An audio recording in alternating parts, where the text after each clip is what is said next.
Ready ready start.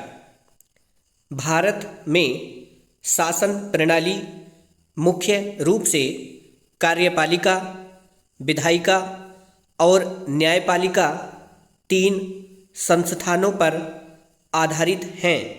ये तीनों राज्य के तीन अंग कहलाते हैं और संविधान में इनकी भूमिका एवं जिम्मेदारी को भली भांति परिभाषित किया गया है।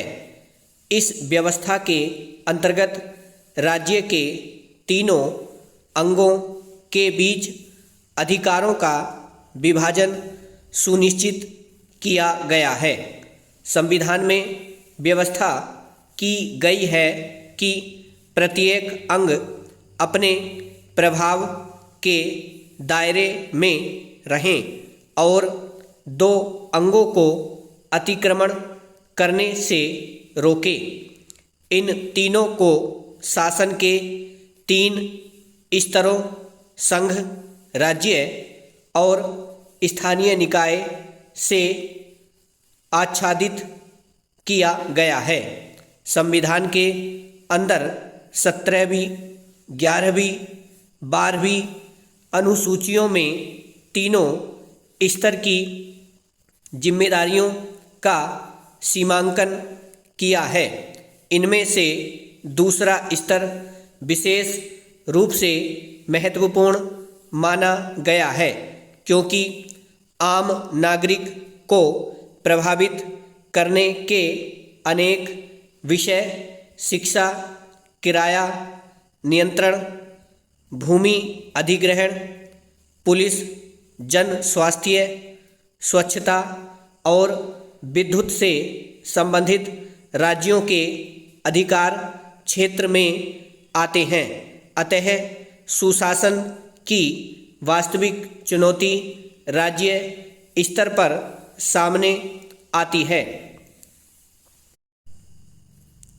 सुशासन सुनिश्चित करने के बारे में विधायिका की भूमिका पर सार्वजनिक बहस द्वारा नए सिरे से बल दिए जाने की आवश्यकता है। सुशासन राज्य के तीन अंगों की परिधि के अंदर आता है, लेकिन कार्यपालिका और विधायिका की भूमिका सुशासन सुनिश्चित करने में अधिक महसूस होती है। कार्यपालिका अर्थात सरकार की जिम्मेदारी शासन करने की होती है, जबकि विधायिका का दायित्व बेहतर शासन करना होता है।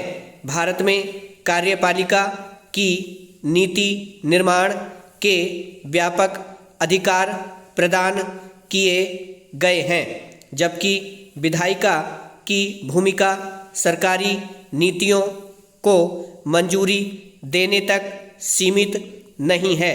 सरकार नौकरशाही तंत्र को निर्देश देती है कि वह विशिष्ट सार्वजनिक लक्ष्यों को हासिल करने की दिशा में काम करे। मुख्य रूप से यह दो स्तर पर होता है। पहला नीति तय करने के लिए, दूसरा कानून बनाने में किया जाता है। जहाँ तक मैं समझता हूँ, देश में नीति और कानून ज़्यादातर नौकरशाहों और व्यवसायियों द्वारा तैयार किए जाते हैं। विधायिका की जिम्मेदारी विधानों का पुनरीक्षण करने और यह सुनिश्चित करने की है कि कानून लोगों की रुचियों को ध्यान में रखकर तैयार किए जाए। विधायिका सरकार पर नियंत्रण रखने और चौकसी, पारदर्शिता और जवाबदेही सुनिश्चित करने के प्रति भी जिम्मेदार है।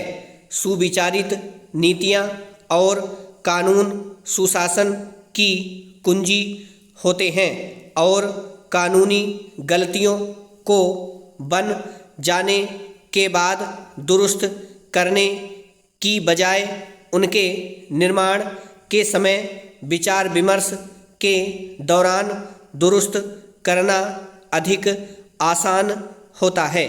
ब्राह्मण।